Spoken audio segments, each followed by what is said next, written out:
ఈ యొక్క మీటింగ్లో మనం అందరం కూడా కలిసి రావడానికి దేవుడు చూపిస్తూ వచ్చినటువంటి ధన్యతను బట్టి వందనాలు. ఇంతవరకు మనల్ని దేవుడు కాపాడుతా భద్రపరుస్తా వస్తున్నాడు. ప్రతిదినము కూడా వాక్యం ద్వారా మాట్లాడుతూ మనల్ని ఆయన రాకడ కొరకు సిద్ధపరుస్తూ వస్తున్నాడు. అందరిని బట్టి వందనాలు.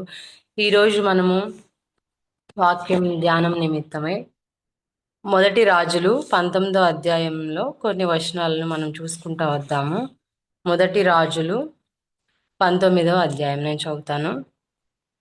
ఏలియా చేసినదంతయును అతడు ఖడ్గం చేత ప్రవక్తలనందరినీ చంపించిన సంగతియును ఆహాబు యెజెబెలునకు తెలియచెప్పగా యెజెబెలు ఒక దూత చేత ఏలియాకు ఈ వర్తమానం పంపించెను.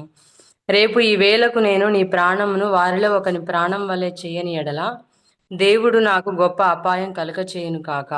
కాబట్టి అతడు ఈ సమాచారం తెలుసుకొని లేచి తన ప్రాణం కాపాడుకొనుటకై పోయి యూదా సంబంధమైన బెర్షెబాకు చేరి అచ్చట ఉండుమని తన దాసునితో చెప్పి తాను ఒక దిన ప్రయాణము అరణ్యంలోనికి పోయి ఒక బదరీ వృక్షం కింద కూర్చుండి మరణాపేక్ష గలవాడై, యెహోవా, నా పితరుల కంటే నేను ఎక్కువ వాడను కాను, ఇంత మట్టుకు చాలును, నా ప్రాణం తీసుకొనుము అని ప్రార్థన చేశాను.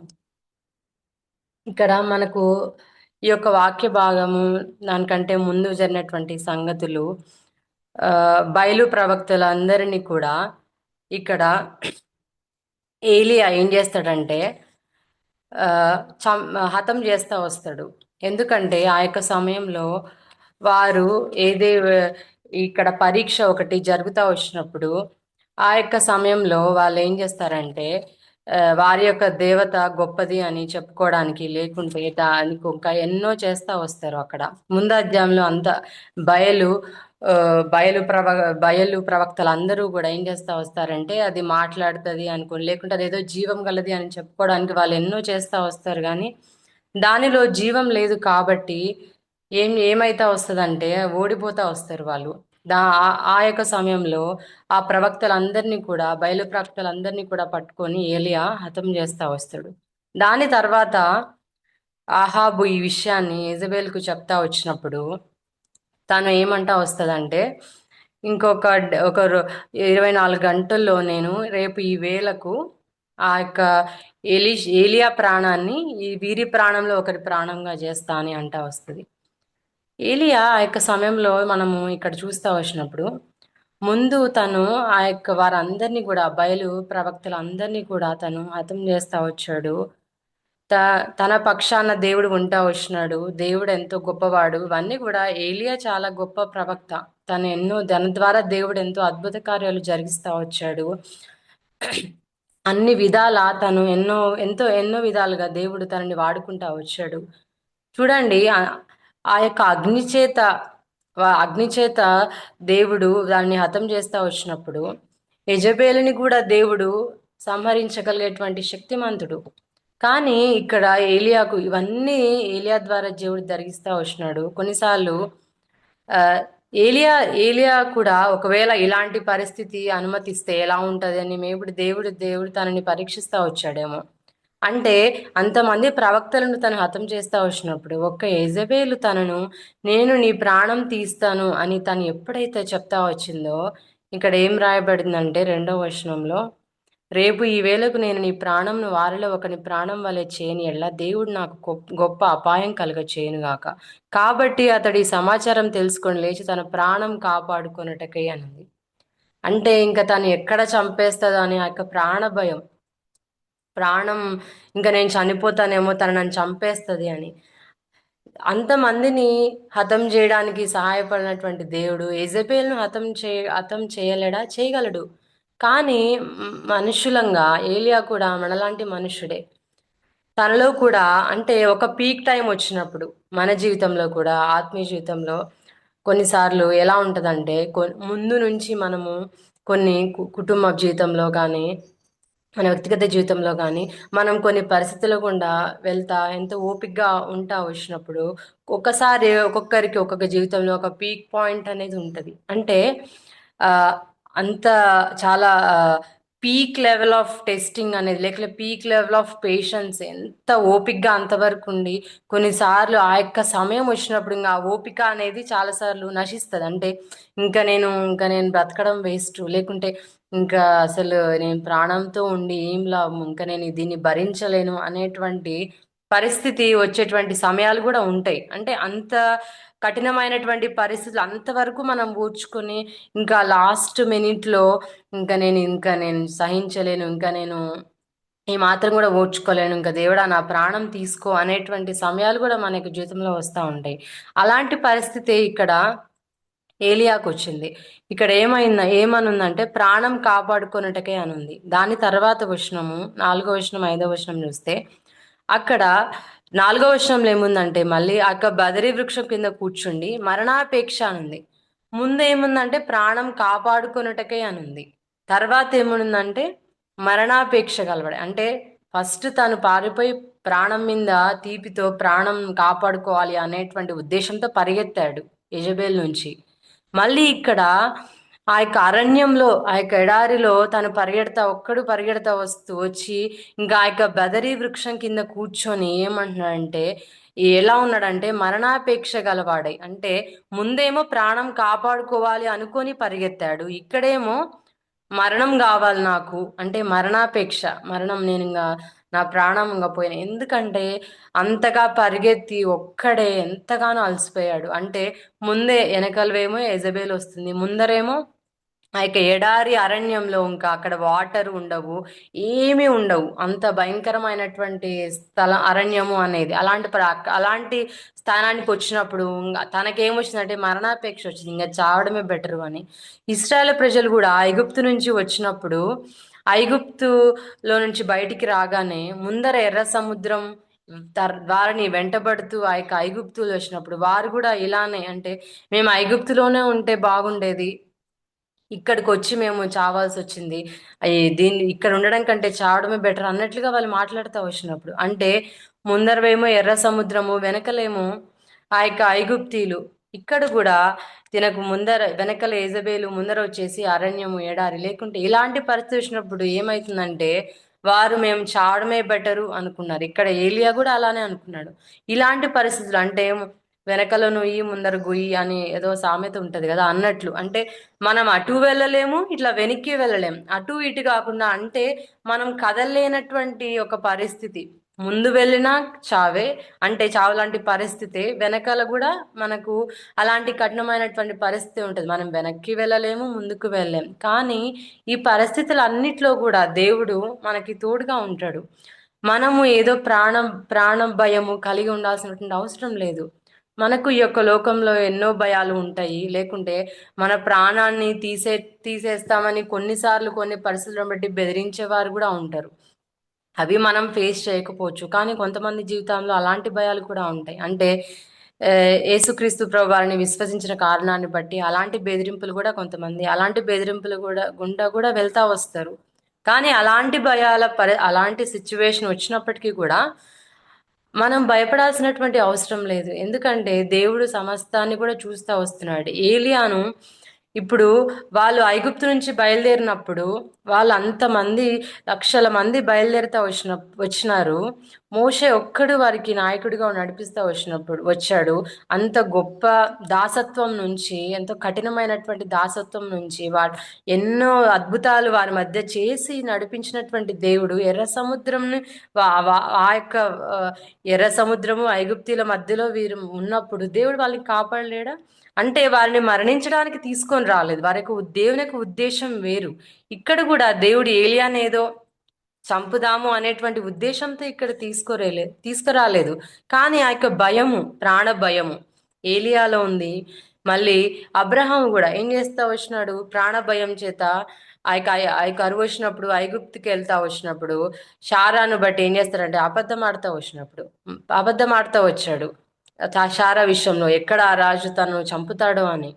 ఇలాంటి పరిస్థితి వచ్చినప్పుడు మనం ఎయిదర్ అక్కడ నుంచి పారిపోతా వస్తాం ఏలియా లాగా, లేకుంటే ఏమవుతుందంటే అబ్రహాం లాగా అబద్ధమాడి, అంటే తప్పు చేసేటువంటి విధంగా, లేకుంటే పాపం చేసేటువంటి విధంగా చేస్తూ ఉంటాము.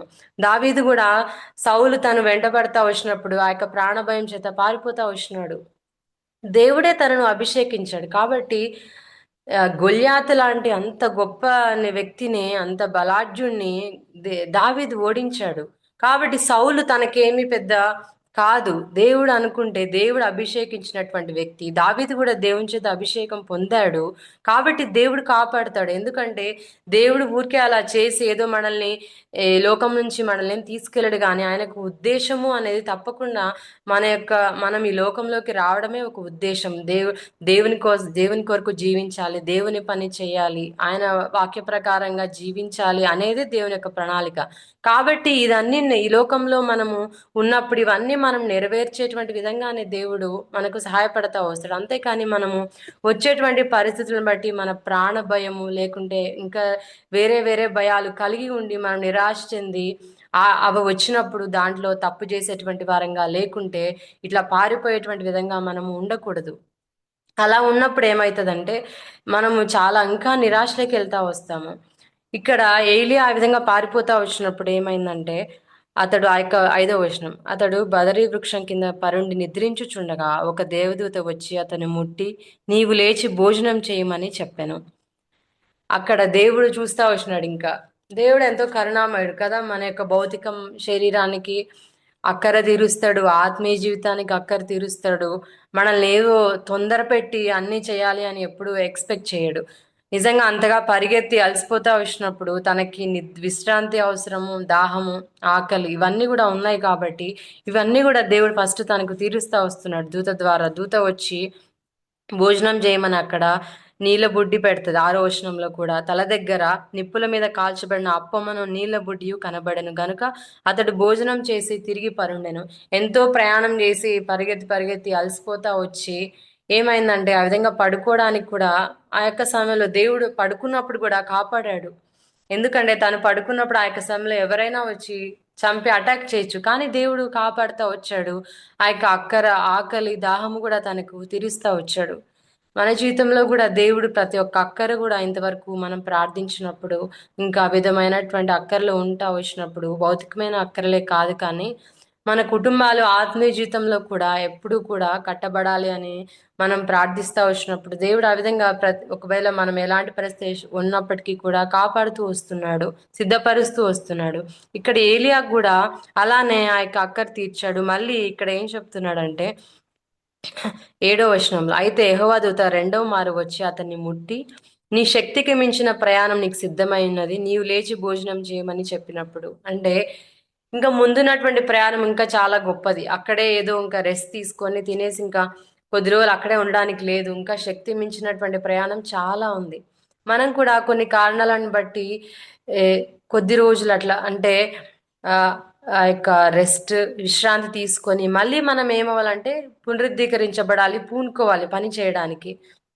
నెహమ్యా సమయంలో కూడా ఆ యొక్క కట్టడము కడతా వచ్చినప్పుడు గోడ ఎంతో కష్టమైనటువంటి రీతిగా అక్కడ పరిస్థితులు ఉంటా వస్తున్నాయి, కానీ వాళ్ళు ఆ పని చేయడానికి పూనుకుంటా వచ్చినారు.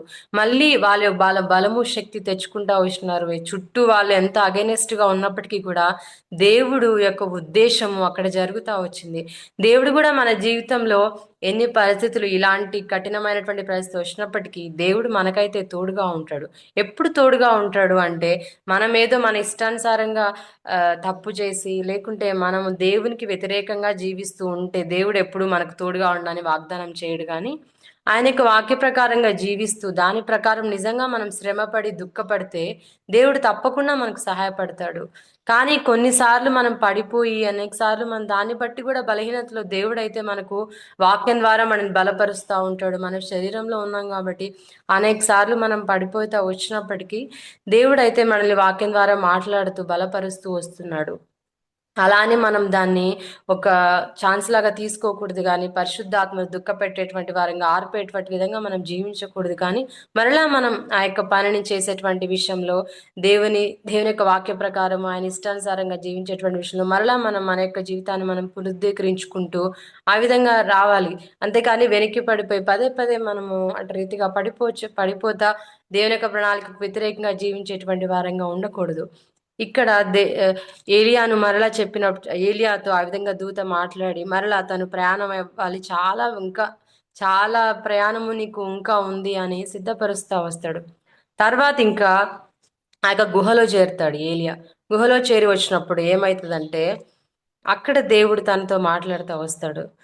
12వ వచనంలో అక్కడ భూకంపము, మెరుపు, గాలిగి ఇవన్నీ వచ్చినప్పుడు ఏలియా అనుకుంటాడు దాని ద్వారా దేవుడు ఏమైనా మాట్లాడతాడేమో ఆ యొక్క స్వరం ద్వారా. కానీ దేవుని యొక్క స్వరం ఎప్పుడు కూడా ఏదో ఇట్లా హడావిడిగా లేకుంటే ఇట్లా ఆ, గర్జించిన అట్లా ఉండదు, కానీ ఎంతో మెల్లని స్వరం.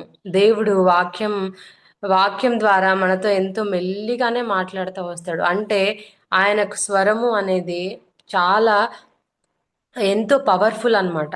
అది ఎంత స్వచ్ఛంగా లేకుంటే ఎంతో మెల్లిగా వాక్యం ద్వారా అది ఎవరి ద్వారా అయినా సరే మనతో మాట్లాడగలదు. కానీ మనకు ఆ యొక్క వినాలి అనేటువంటి దృష్టి లేకుంటే ఆ యొక్క సిద్ధపాటు, మనం విని సరి చేసుకోవాలి అని ఉన్నప్పుడు దేవుడు తప్పకుండా మనతో మాట్లాడతాడు. ఆ విధంగా ఏలియా కూడా ఇక్కడ ఉన్నప్పుడు మాట్లాడుతూ వచ్చాడు. 13వ వచనంలో కూడా 12వ వచనము, మెరుపు ఆగిపోగా మిక్కిలి నిమ్మలముగా మాట్లాడు ఒక స్వరం వినబడెను. 12వ వచనం చివరిలో ఉంటది, మిక్కిలి నెమ్మగా మాట్లాడు ఒక స్వరం వినబడెను.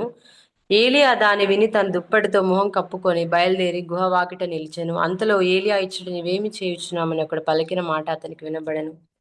అప్పుడు తనకి ఇంకా అంటే ఆయన యొక్క సన్నిధిలో ఆ యొక్క స్వరము తను వింటా వచ్చినప్పుడు తను దీనుడిగా ఆ విధంగా దుప్పటి కప్పుకొని తాను ముఖం కప్పుకొని ఆ విధంగా విని తను చెప్తా వస్తున్నాడు. దేవుడు అడుగుతా వచ్చినప్పుడు మనం కూడా ఆయన యొక్క స్వరం వినడానికి ఎప్పుడు సిద్ధంగా ఉండాలి. అది మనం ఎలాంటి పరిస్థితుల్లో, ఒకవేళ మనం ప్రాణాపాయం ఉన్నటువంటి పరిస్థితిలో ఉన్నప్పటికీ కూడా మనతో దేవుడు మాట్లాడగలడు, మనకు దేవుడు సమాధానం ఇవ్వగలడు. పౌలు కూడా మనము అపోస్తల కార్యంలో చూస్తా వచ్చినప్పుడు ఆ యొక్క యెరూషలేమునకు వెళ్ళవద్దని చెప్తా వస్తారు. ఎందుకంటే అక్కడ ఎంతో ఘోరమైనటువంటి పరిస్థితుల్లో గుండా అది చదువుకుందాం ఒకసారి. అపోస్తల కార్యంలో ఉంటది. అపోస్తల కార్యము 21వ అధ్యాయంలో ఉంటది. 13వ వచనం చదువుతాను. పౌలు, మీరు ఏడ్చి నా గుండె బద్దలు చేసేదేలా? నేనైతే ప్రభువైన యేసునామం నిమిత్తము యెరూషలేములో బంధింపబడుటకు మాత్రమే కాక చనిపోవుటకు సిద్ధంగానున్నానని చెప్పాను.